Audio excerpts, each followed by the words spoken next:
Hello friends, அனைவருக்கும் வணக்கம். இன்றைக்கி என்ன வீடியோ பார்க்க போகிறீங்கன்னா, எல்லாரும் ரொம்ப சிரிச்சிருவீங்க. ஏன்னா, என்னடா இதெல்லாம் கூட போடுறாங்களே அப்படின்னு நினைக்காதீங்க.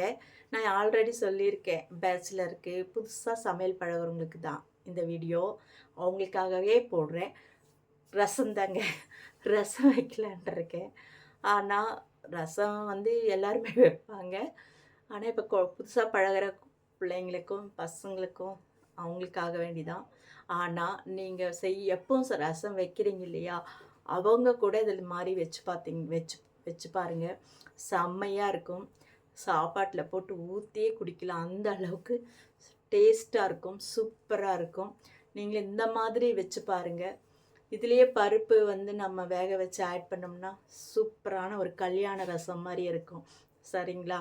வாங்க எப்படி செய்கிறதுன்னு பார்க்கலாம். இப்போ தான் முதல்ல என் சேனலை பார்க்குறீங்கன்னா சப்ஸ்கிரைப் பண்ணிவிட்டு உள்ள வாங்க, வீடியோக்குள்ளே போகலாம்.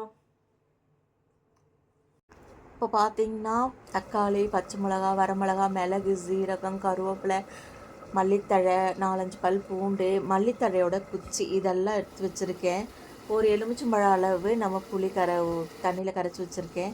அந்த தக்காளி பழத்தை கட் பண்ணி போட்டுக்கலாம். இப்போ மிளகு, சீரகம், பச்சை மிளகா, கருவேப்பிலை, அந்த மல்லித்தழை குச்சி எல்லாத்தையும் நம்ம நுணுக்கிட்டு வந்துடலாம். கல் இதில் வச்சு நல்லா நுணுக்கிக்கலாம். அம்மியோ ஏதோ வச்சு நுணுக்கிட்டு கொண்டு வந்துக்கலாம். இப்போது ஒரு வடைச்சட்டியில் எண்ணெய் விட்டுருக்கேன். கடுகு போட்டுக்கலாம், கொஞ்சம் ஜீரகம் போட்டுக்கலாம். இப்போ பார்த்தீங்கன்னா நீங்கள் அம்மியில் அரைச்சி இந்த மாதிரி நல்லா இது பண்ணும்போது நல்லா டேஸ்ட்டாக இருக்குங்க. பொடியாக பண்ணுறதுக்கு இந்த மாதிரி பண்ணணும்.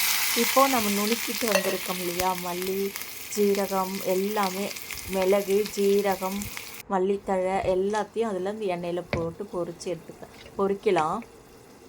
அதாவது வணக்கிக்கலாம். சரிங்களா?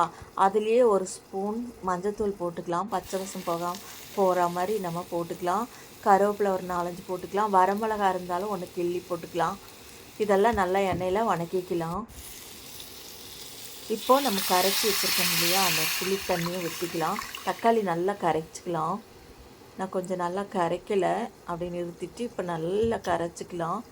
மசியை கரைச்சிக்கிட்டு எடுத்து நமக்கு எவ்வளோ வேணுமோ தண்ணி அந்த அளவுக்கு தண்ணியை கலந்து ஊற்றிக்கலாம். இப்போ பாருங்கள், தேவையான அளவு உப்பு போட்டுக்கலாம்.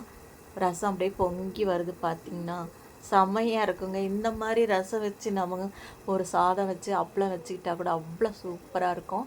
இது மெயினாக குழந்தைங்க இப்போ பழகுறாங்க இல்லையா சமையல், அவங்களுக்காக வேண்டிதாங்க இந்த ரசம் வச்சுருக்கேன். நம்மளும் எல்லாருமே வேணும்னா பார்த்து செஞ்சுக்கலாம். அந்த அளவுக்கு இருக்குங்க. ஒவ்வொருத்தரும் ஒவ்வொரு மாதிரி ரசம் வைப்பாங்க.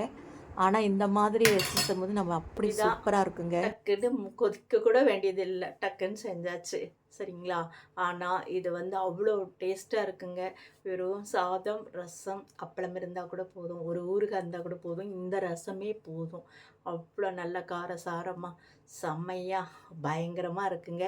உங்களுக்கு இந்த வீடியோ பிடிச்சிருக்குன்னு நினைக்கிறேன். பிடிச்சிருந்தா லைக் பண்ணுங்கள், ஷேர் பண்ணுங்கள், அப்படியே என்னோடய சேனல் சப்ஸ்கிரைப் பண்ணுங்கள். பாய்.